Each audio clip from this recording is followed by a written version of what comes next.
মালিক ইয়াউমিদ্দিন, আরে আমি কিন্তু বিচার দিবসের মালিক।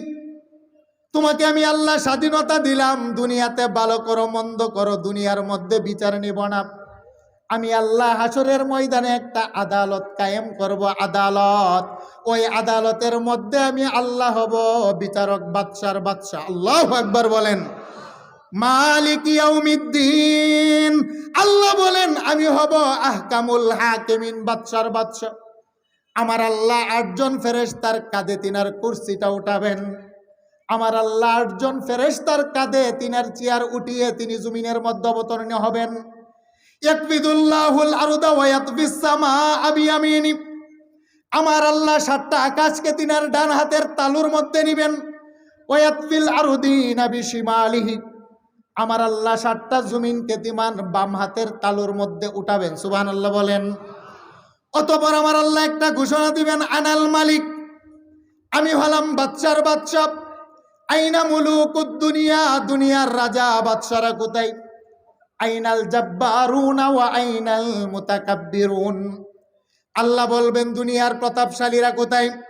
চেয়ারের ক্ষমতা পাওয়ার কারণে যারা দুর্বল মানুষের উপর অত্যাচার করেছিল, এমপিগিরি, মন্ত্রীগিরি, চেয়ারম্যানগিরি পাওয়ার কারণে যারা সাধারণ মানুষের উপর জুলুম করেছিল, আছে না নাই?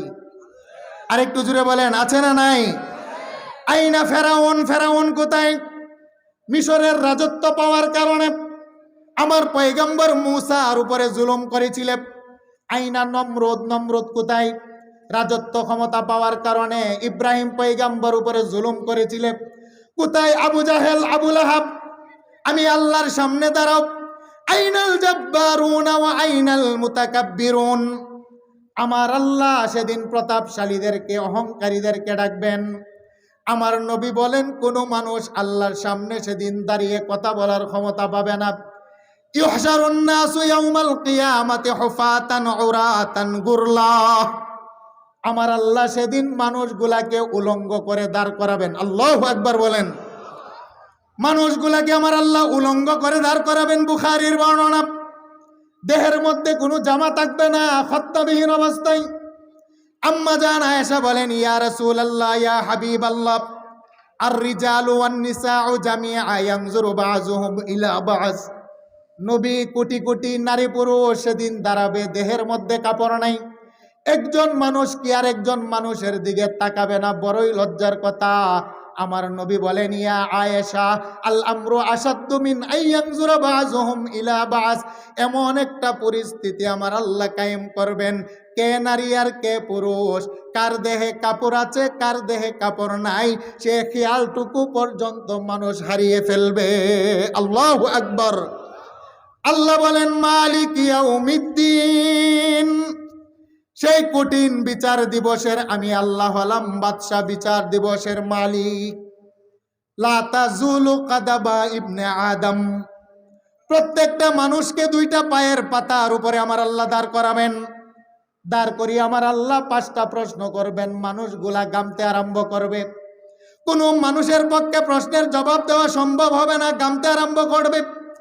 এক শ্রেণীর মানুষ গামতে গামতে তার গাম হবে হাঁটু সম পরিমাণ, এক শ্রেণীর মানুষের দেহের গাম হবে তার কোমর সম পরিমাণ, এক শ্রেণীর মানুষের দেহের গাম হবে তার সিনা সম পরিমাণ।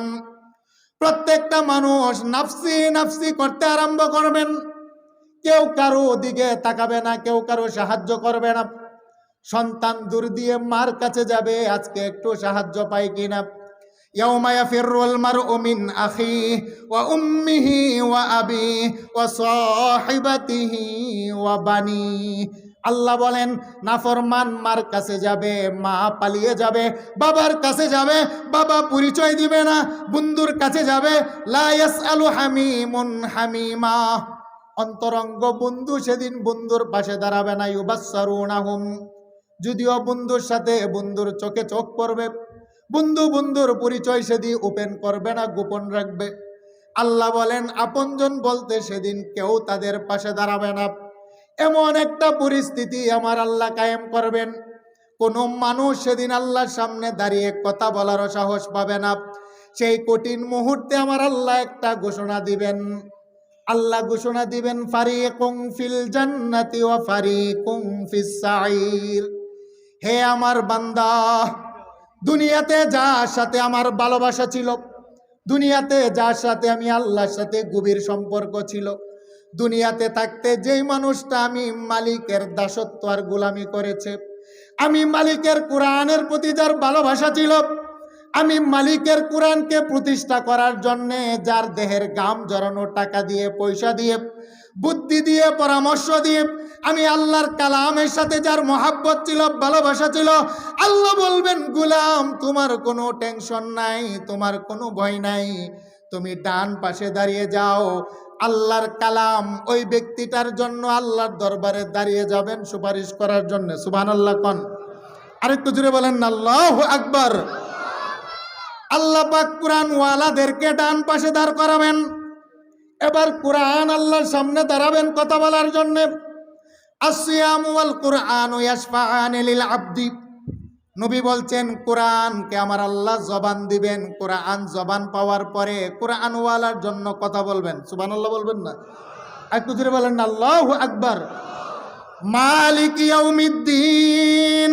আল্লাহ বলেন মানুষ যেদিন তোমার আপনজন কেউ তোমার পাশে দাঁড়াবে না, তোমার বন্ধু বান্ধব, মা বাবা, রাজা মহারাজা সকলেই যেদিন তোমার কাছ থেকে বিপদ দেখে পালিয়ে যাবে রে, সেই দিন আমার কালাম তোমার পক্ষে দাঁড়াবে উকিল হয়ে, উকিল। সুবহানাল্লাহ কোন। ইয়াশফাউ ইয়াউমাল কিয়ামাতি সালাস, আল আম্বিয়া সুম্মাল উলামা সুম্মাশ শুহাদা। আল্লাহর কালাম হবে উকিল, আল্লাহ হবেন বিচারক, সাধারণ মানুষ হবে আসামির কাঠগড়াই, উলামায়ে কেরাম হবেন সেদিন উকিল, আল্লাহ হবেন বিচারক, সাধারণ মানুষ হবে আসামি, নবী রাসূলগণ হবে উকিল, আল্লাহ হবেন বিচারক, উম্মত হবে গুনাহগার। ইয়াশফাউ ইয়াউমাল কিয়ামাতি সালাস, আল আম্বিয়া নবী রাসূলগণ সুপারিশ করবেন উম্মতের জন্যে, আল উলামা উলামায়ে কেরামগণ সুপারিশ করবেন তাদের মহাব্বতের মানুষের জন্যে। সুবহানাল্লাহ কোন। নবীদের সুপারিশ চাই কি চাই না? আরেকটু জোরে বলেন নবীর সুপারিশ চাই কি চাই না? উলামায়ে কেরামের সুপারিশ চাই কি চাই না? কোরআনের সুপারিশ চাই কি চাই না? এখন প্রশ্ন করতে পারেন হুজুর কোরআন তাহলে কিভাবে সুপারিশ করবে? কোরআন তো হলো কাগজের কিতাব, কোরআনের তো কোনো জবান নাই, কোরআন আবার কথা বলে কিভাবে? মুফাসসিরিনে কেরাম একটা জবাব দিয়েছেন, নাফরমান মানুষ যখন আল্লাহর আদালতে দাঁড়াবেন, বান্দা বলবে যে আল্লাহ ফেরেশতার সাক্ষী মানি না, আমল নামা মানি না, জমিনের সাক্ষীও মানি না, অতঃপর আমার আল্লাহ তার মুখের মধ্যে সিল মেরে দিবেন, আল ইয়াউমা নাখতিমু আলা আফওয়াহিহিম ওয়া তুকাল্লিমুনা আইদিহিম ওয়া তাশহাদু আরজুলুহুম বিমা কানু ইয়াকসিবুন। আল্লাহ যখন জবানের মধ্যে মোহর মেরে দিবেন, তখন বান্দার আঙ্গুলের মাথার ভিতরে আমার আল্লাহ জবান দিবেন। প্রত্যেকটা গুনাহগার মানুষের হাতের আঙ্গুলের জবান আল্লাহর সাথে কথা বলবে। সুবহানাল্লাহ কোন। আরেকটু জোরে বলেন আল্লাহু আকবার। আচ্ছা, আমাদের হাতের আঙ্গুলে কোনো জবান আছে? আরেকটু জোরে বলেন জবান আছে। কিন্তু হাতের আঙ্গুল দিয়ে জবানের মাধ্যমে আল্লাহ কথা বলাতে পারেন কি পারেন না? আরেকটু জোরে বলেন পারে কি পারে না? আবু জাহেল নবীর দরবারে পাথর নিয়ে বলে, মুহাম্মদ আমার হাতে কি আছে তুমি যদি বলতে পারো তোমার ধর্ম গ্রহণ করব। আমার নবী বলেন, চাচা আপনার হাতের ভিতরে কি আছে আমি বলে দিলে আপনি তো বলবেন আমি জাদুগির, আমি বলবো না। আপনার হাতের ভিতরে যা আছে সে যদি বলে আমি কে মানবেননি? সুবহানাল্লাহ বলেন। আবু জাহেল বলে, মুহাম্মদ এটা তো বড়ই আশ্চর্যের কথা, তাহলে বলো আমার হাতের ভিতরে কি আছে, সে কি কথা বলতে পারে? আমার নবী বলেন, চাচা আপনি হাতের মুষ্টি বের করেন। আবু জাহেল হাতের মুষ্টি খোলার পরে পাথরের জবান থেকে বের হয়, আশহাদু আল্লাহ ইলাহা ইল্লাল্লাহু মুহাম্মাদুর রাসূলুল্লাহ সাল্লাল্লাহু আলাইহি ওয়াসাল্লাম। বলেন পাথরে কথা বলতে আল্লাহর ইচ্ছায় পারে কি পারে না? আরেকটু জোরে বলেন পারে কি পারে না? আঙ্গুলের মাথা দিয়ে যদি আমার আল্লাহ হাসরের ময়দানে কথা বলাতে পারেন, আবু জাহেলের হাতের মরা পাথরে যদি আমার আল্লাহ কথা বলাতে পারেন, 30 দিনের ছোট্ট বাচ্চার জবানে যদি আল্লাহ কথা বলাতে পারেন, কাগজের কোরআনের জবান দিয়ে আমার আল্লাহ কোরআনওয়ালাদের পক্ষে কথা বলাতে পারেন কি পারেন না? আর একটু জুড়ে বলেন, পারেন কি পারেন না? এই কোরআনের সুপারিশ চাই কি চাই না? একটু হাত উঠান, বলেন নারে তাকবীর। আল কোরআনের আলো, কোরআন হাদিস যেখানে, নারে তাকবীর। হাত নামান। সম্মানিত হাজিরিন, হাসরের ময়দানে গুনাহগার দাঁড়াবে, আল্লাহ হবেন বিচারক। আপনজন কেউ যেদিন পাশে আসবে না, সেই দিন তিন শ্রেণীর মানুষ বান্দার জন্য সুপারিশ করবে। এর ভিতরে এক শ্রেণীর হলো এই হযরত শাহ বাঙ্গাল রহমাতুল্লাহি আলাই। এই সমস্ত মাদ্রাসায় যারা লেখাপড়া করে আল্লাহর কালামকে তার সিনার মধ্যে ধারণ করেছে, এই সমস্ত 7 বছর 8 বছরের একজন কোরআনে হাফেজ, তার পক্ষে যারা ভালোবাসার মানুষ, ওই সমস্ত মানুষের পক্ষে আল্লাহর আদালতে সুপারিশ করার জন্য দাঁড়িয়ে যাবেন। সুবহানাল্লাহ বলেন। আল্লাহর কোরআন সেদিন দাঁড়িয়ে যাবে তার পক্ষে সুপারিশ করার জন্যে। একজন কোরআনে হাফেজের সিনা হলো আমার মালিকে আরশে আউজিমের আমানত। সুবহানাল্লাহ বলবেন না? একটু জোরে বলেন না, আল্লাহু আকবার। শাহ বাঙ্গাল রহমাতুল্লাহি আলাইহির মাদ্রাসার 6 বছর 7 বছরের কুচিকাচা বাচ্চার সিনাটাকে আমার আল্লাহর লৌহে মাহফুজের আমানত বানিয়েছেন। মা উহু তুলুহু মা বাইনাস সামাই ওয়াল আরদ ওয়া আরজুহু মা বাইনাল মাশরিকি ওয়াল মাগরিব। যে লৌহে মাহফুজের দীর্ঘ হলো আকাশ থেকে জমিন, যে লৌহে মাহফুজের প্রশস্ততা হলো পৃথিবীর এক প্রান্ত থেকে আরেক প্রান্ত, এত বড় লৌহে মাহফুজের মধ্যে আমার আল্লাহ নূরের কলম দিয়ে 30 পারা কোরআনকে লিপিবদ্ধ করেছেন। আপনাদের গাইবান্দার ছোট ছোট 5 বছর 7 বছরের একটা বাচ্চা এই সুন্দর প্রতিষ্ঠানে ভর্তি হয়ে যখন সময়ের মূল্যায়ন করে, উজু করে রাত্রের 3টা বাজে আল্লাহর কালামকে বুকে নিয়ে তেলাওয়াত আরম্ভ করেন, আমার আরশের মালিক 6666টা আয়াত, 30টা পারা, 114টা সূরা 7 বছরের বাচ্চার কুচি সিনার ভিতরে আমার আল্লাহ নূরের কলম দ্বারা তার কলিজার মধ্যে লিপিবদ্ধ করে দেন। আল্লাহু আকবার বলেন। সম্মানিত হাজিরিন, সেই জন্য এই সমস্ত মাদ্রাসার সাথে আমাদের সম্পর্ক রাখা দরকার, আছে না নাই? আর একটু জুড়ে বলেন, আছে না নাই?